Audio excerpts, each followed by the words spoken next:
Πάμε λίγο.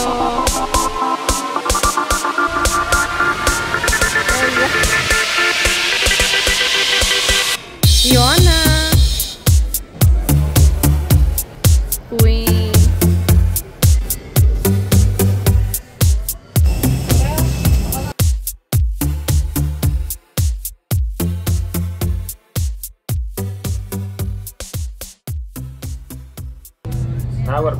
Λοιπόν, παίζουμε πέτρα μολύβι ψαλίδι χαρτί. Όποια χάσει, όταν το αεροπλάνο φτάσει στην Κύπρο, χειροκροτάει μόνη της και κάνει χαμό στο αεροπλάνο. Ωραία. Πάμε. Ναι. Με την πρώτη όμως, όχι στα τρία. Ωραία, πάμε. Άντε πάμε. Πέτρα μολύβι ψαλίδι χαρτί. Αυτή. Εσύ χειροκροτάς μόνη σου. Τολμάς. Ναι.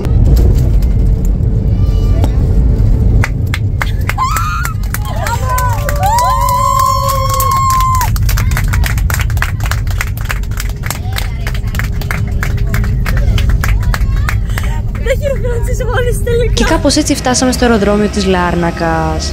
Τώρα θα σας τα περιγράφω όπως τα θυμάμαι. Λοιπόν, μπήκαμε σε ένα λεωφορείο και πήγαμε στη Λάρνακα για να καθίσουμε να φάμε κάπου βασικά και να κάνουμε μια βόλτα έτσι στην πόλη. Μπήκαμε και στην εκκλησία του Αγίου Λαζάρου, αν δεν κάνω λάθος. Είναι ο Λάζαρος, αυτός που ανέστησε ο Χριστός. Αυτός είναι, παιδιά, ο ίδιος. Είναι και τα λείψανά του εδώ πέρα. Πήραμε μεγάλη ευλογία, κατεβήκαμε και κάτω με τη θεία μου, μετά θα το δείτε. Προσκυνήσαμε τον τάφο του κτλ. Ουσιαστικά, ναι, τον ανέστησε ο Ιησούς την πρώτη φορά και τη δεύτερη πέθανε αγκές από γυρατιά, δεν ξέρω. Ίσως πρέπει στο επόμενο vlog να είμαι λίγο πιο ενημερωμένη για να ξέρω πώς να σας περιγράφω και τι να σας λέω ακριβώς. Τέλος πάντων. Εδώ είναι ο τάφος του. Τον είδαμε και μετά προχωρήσαμε προς τα έξω για φαγητό. Προσπαθούσαμε δηλαδή να αποφασίσουμε τι θέλουμε να φάμε. Έχει σουβλάκια. Να βρούμε για μπέργκερ. Και πίσω κάτι είδαμε μπέργκερ, αλλά δεν είμαι σίγουρη. Και κάπως έτσι φαινόταν η πόλη της Λάρνακας. Τελικά καθίσαμε όλοι μαζί και φάγαμε σε μεταβέρνα. Ψηλό φάγαμε βασικά, γιατί δεν τρώγαμε και δείπνο στο ξενοδοχείο, οπότε δεν θέλαμε να σκάσουμε. Ποιον έχουμε εδώ? Άνω Μάριο. Έτσι έχει έρθει και έχει. Μετά από αυτό μπήκαμε όλοι μαζί στο πούλμαν και κατευθυνθήκαμε προς Λεμεσό, όπου εκεί ήταν το ξενοδοχείο μας, στο Ναβάρια. Κανονικά ήταν να κοιμηθώ εγώ με τη θεία μου την Ειρήνη σε ένα δωμάτιο, την αδερφή της μαμάς μου, αλλά τελικά αλλάξαμε δωμάτιο. Πήγε και κοιμήθηκε εκείνη με τους γονείς μου και με το μικρό μου αδερφό, και εγώ κοιμήθηκα με τα δύο κορίτσια. Καλά, και αργότερα μας έκανε έκπληξη ο αδερφός μου ο Γιώργος και ήρθε, οπότε κοιμήθηκε και αυτός μαζί μας. Και τα υπόλοιπα σας αφήνω να τα δείτε, δεν χρειάζεται να πω κάτι άλλο. Έχουμε φτάσει στο δωμάτιο, έχουμε μπει μέσα. Πρέπει να πάω να πάρω αντάπτορες, γιατί εδώ πέρα έχουν άλλο σύστημα μπριζών, για να φορτίσω το κινητό μου. Και μετά κατεβαίνουμε κάτω για να φάμε δείπνο.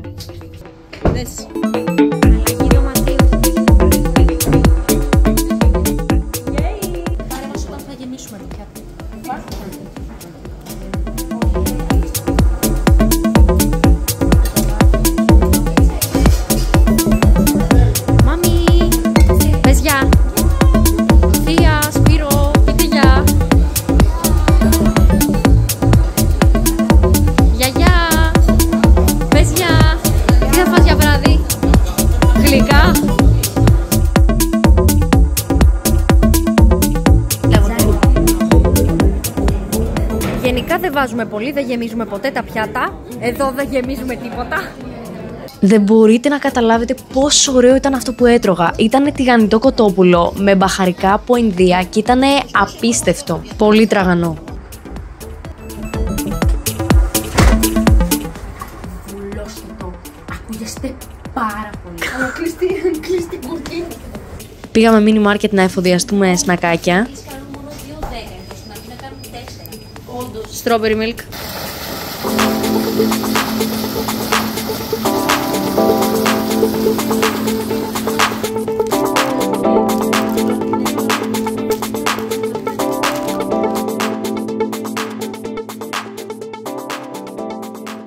Μετά πήγαμε να μας δείξει ο μπαμπάς μου τα τραπέζια της δεξίωσης και το πώς θα καθίσουμε. Γύρισα στο δωμάτιο, έπλυνα δόντια και κοιμήθηκα για να είμαι ξεκούραστη για την επόμενη μέρα. Την επόμενη μέρα, παρότι διακοπές, ξύπνησα νωρίς, για τον μπουφέ, όχι για τίποτα άλλο. Έπλυνα δοντάκια, ετοιμάστηκα, κατέβηκα κάτω, φάγαμε λοιπόν στο μπουφέ. Και πήγαμε εκεί πέρα στα μαγαζιά γύρω από το ξενοδοχείο να ψωνίσουμε. Είχε ένα souvenir shop, είχε διάφορα mini market. Φάγαμε τέλος πάντων το πρωινό μας και ξεκινήσαμε με τα πόδια, γιατί όλα ήταν κοντά εκεί πέρα. Είχε πάρα πολύ ωραίο καιρό, παιδιά, δεν καταλαβαίνετε. Είχε δηλαδή εκείνες τις ημέρες 30 βαθμούς και ένιωθες ότι είναι 40. Είχε φανταστικό καιρό. Λοιπόν, εδώ είμαι μέσα στο souvenir shop. Προσπαθούσαμε να βρούμε πράγματα. Δεν ξέρω άμα φαίνεται. Αγόρασα και ένα σουβενίρ για το αγόρι μου και συνεχίσαμε τη βόλτα μας προς την παραλία.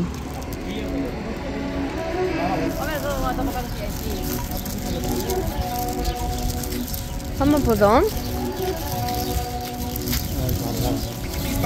Τι ωραία. Τι να σπάσουμε? Από φωτογραφίες. Ωραία δεν είναι? Να κάνουμε. Έχει πάρα πολύ ήλιο, θα έχουν ζεσταθεί αυτά φουλ. Αλλά ναι, μπορούμε. Καλύτερα, κάψεις. Ωραία είναι. Τελικά κάναμε και εκεί λίγο γυμναστική, αλλά εγώ ήθελα να κάνω και στο γυμναστήριο στο ξενοδοχείο, οπότε πήγα και εκεί.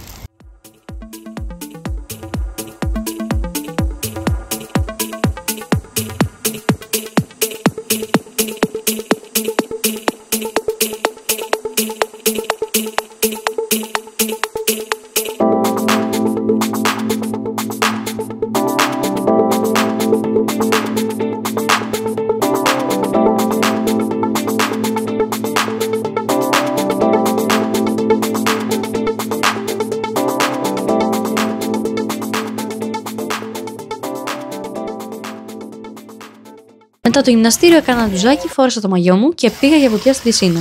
Βέβαια ήταν μεγάλη διαφορά θερμοκρασίας, γιατί από τη μία είχα υδρώσει και είχα ζεσταθεί και από την άλλη μπήκα στο κρύο νερό, οπότε βγήκα γρήγορα, μπορώ να πω. Και στη σκιά. Θα πούμε πιο μέσα. Λοιπόν, αυτό είναι το μακιγιάζ. Αλλά δες, φαίνεται καλό από εδώ. Αν σου δείξω μέσα, έχω κάτι διχρωμίες. Εν τω μεταξύ, ξέχασα να σας πω ότι τα δωμάτια συνδεόντουσαν με μια πόρτα, οπότε πήγα να δω τη θεία μου με τη μαμά μου να ετοιμάζονται.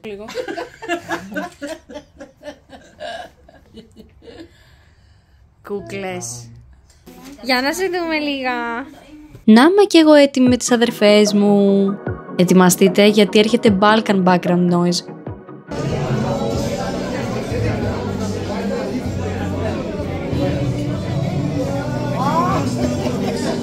Έλα γλυκιά μου.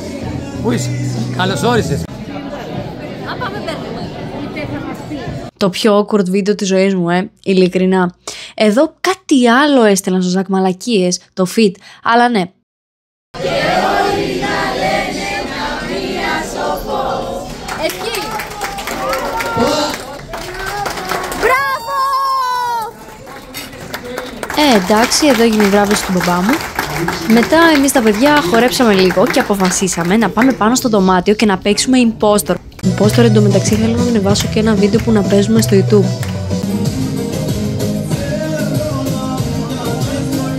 Φτάνει αυτό. Πάμε προς τα πάνω στο δωμάτιο.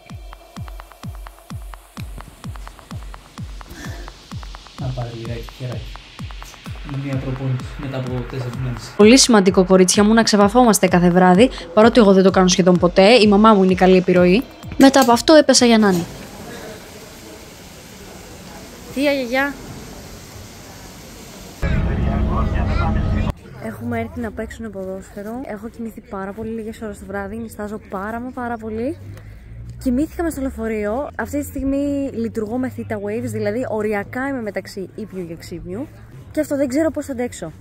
Θέλω βασικά να κοιμηθώ ή να πάμε σε κάποιο καφέ, να πιω κανένα καφέ, κάτι. Που συνήθως δεν πίνω καφέ. Εγώ δεν κάθομαι να βλέπω ποδόσφαιρο. Οπότε θέλω να πάω καμιά βόλτα.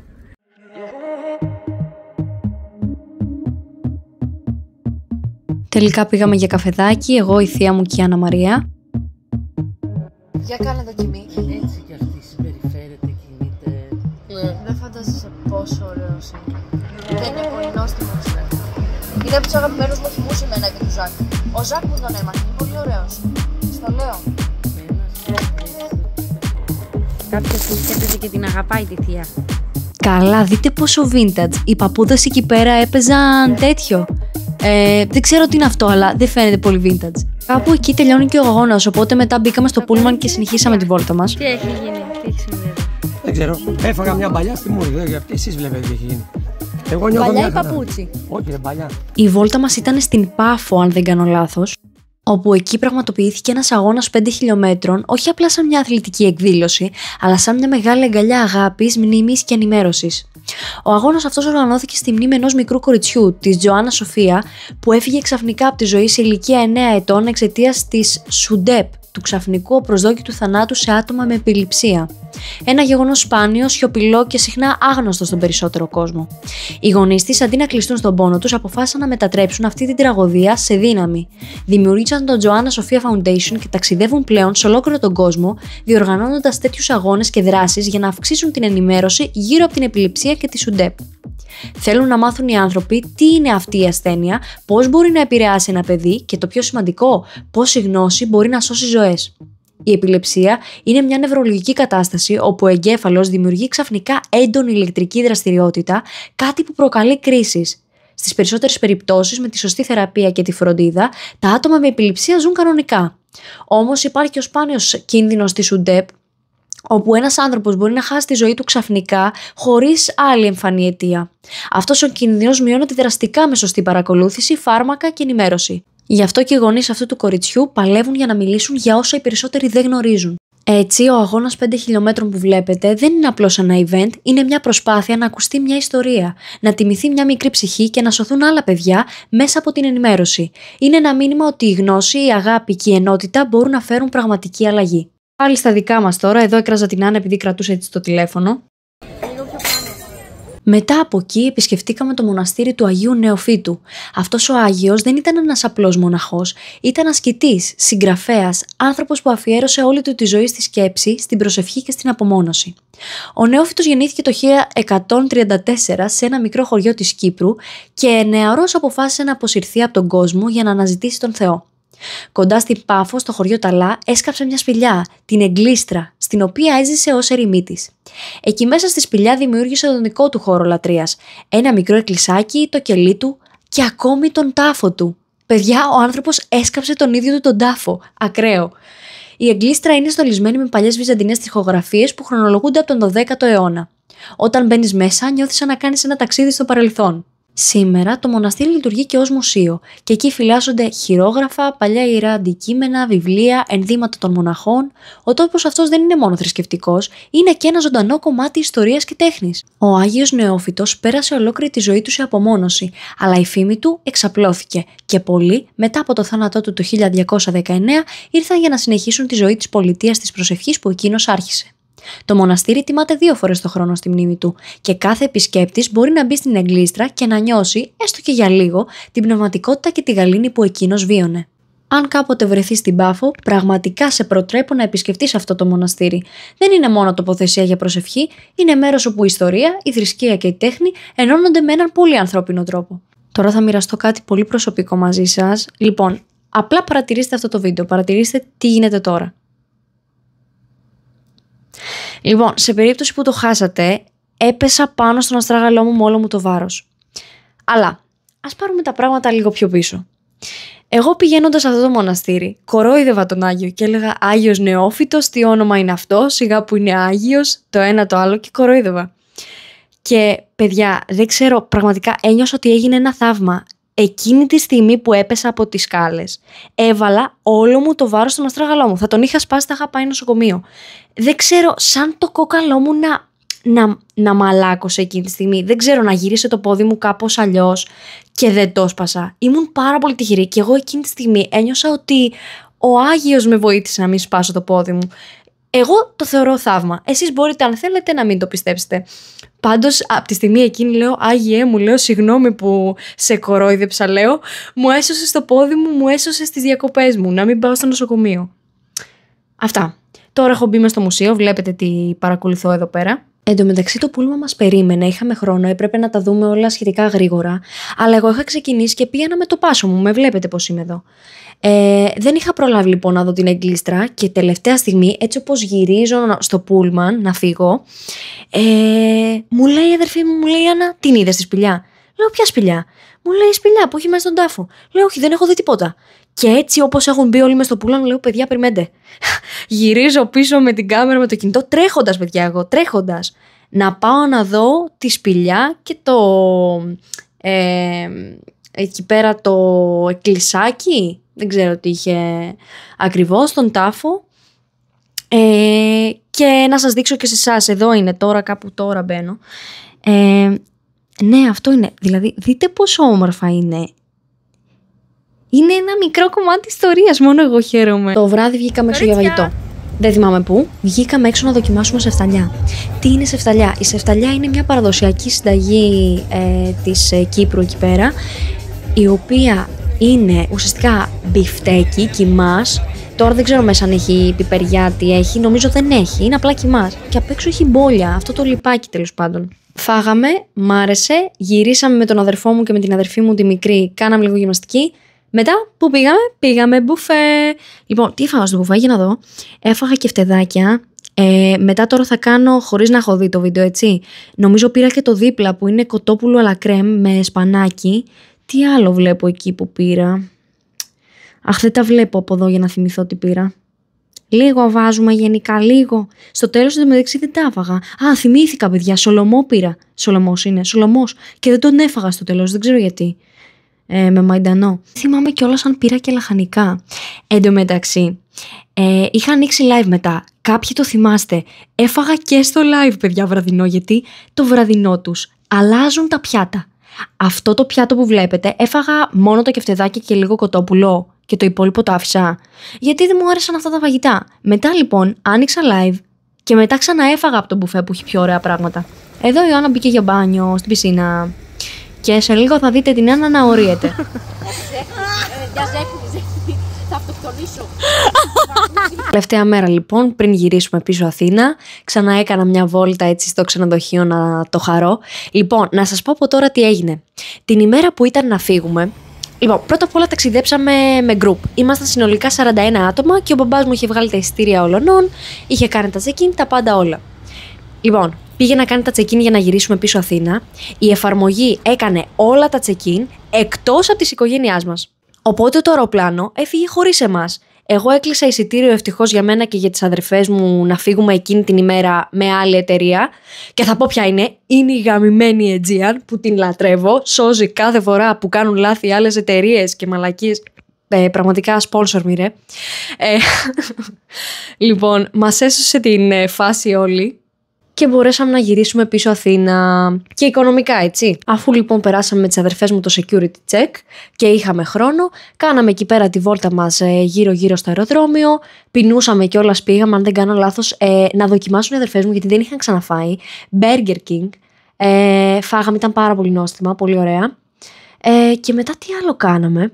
Τίποτα. Μπήκαμε στο αεροπλάνο. Αυτή τη φορά δεν κάθισα με την Ιωάννα, κάθισα με την Άννα Μαρία.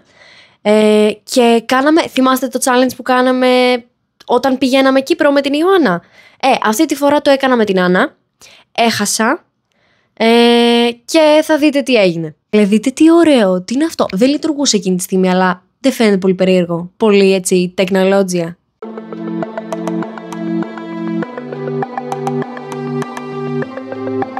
Κορίτσια, τα καταφέραμε, θα πάμε Αθήνα.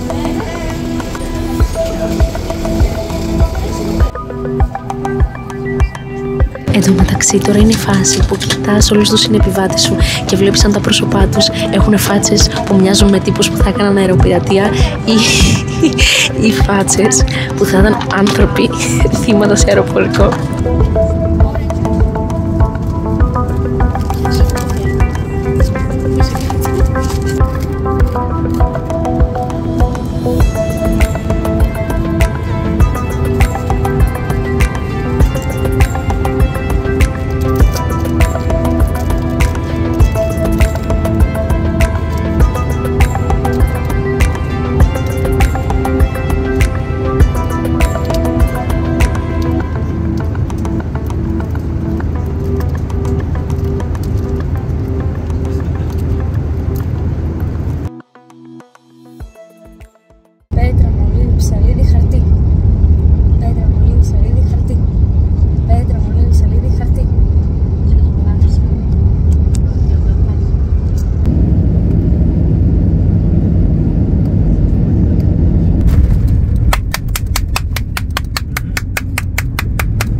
Ρώτα γιατί δεν... Ιωάννα, γιατί δεν χτύπησε. Μας κάνει κορίτσια. Γυρίσαμε Αθηνά, ευτυχώς. Επιτελούς. Ακούστε παιδιά, με το που προσγειωθήκαμε Ελλάδα και φτάσαμε στην Αθήνα, μας έβαλαν να περάσουμε από κάπου να δείξουμε τις ταυτότητές μας ώστε να βγούμε έξω από το αεροδρόμιο. Και είδα εγώ ένα μηχάνημα εκεί που είχε κάτι δάχτυλα, κάμερες και τέτοια. Ρωτάω εγώ ένα κύριο, τι είναι αυτό? Και η γυναίκα μου κάνει γιώτα για τα δαχτυλάκια. Και η γυναίκα κάνει πλέον, λέει, έτσι θα γίνονται όλα. Και γυρνάει και κάνει τεχνολογία, νέα. Και γυρνάει και κάνει ο άλλος την Ιωάννα δίπλα τεχνολόγια. Και κάνει η Ιωάννα τεχνολόγια. Και γυρνάει και κάνει έτσι ακριβώς. Και αυτό ήταν το βίντεο. Αν σας άρεσε, πατήστε ένα like. Κάντε και ένα subscribe, δωρεάν είναι. Πατήστε και το καμπανάκι για να σας έρχονται ειδοποιήσεις όταν ανεβάζω καινούριο βίντεο, σε περίπτωση που δεν το έχετε δει από Instagram Story είτε από το TikTok. Θα τα πούμε σε ένα επόμενο βίντεο. Αν έμεινες μέχρι εδώ, γράψε μου από κάτω στα σχόλια ποιο άτομο από την οικογένειά μου συμπάθεις παραπάνω και γιατί, και ποια ήταν η αγαπημένη σου στιγμή από το trip. Αυτά. Φιλάκια, θα τα πούμε σε ένα επόμενο βίντεο. Έρχονται πολλά, το υπόσχομαι. Αυτά. Bye!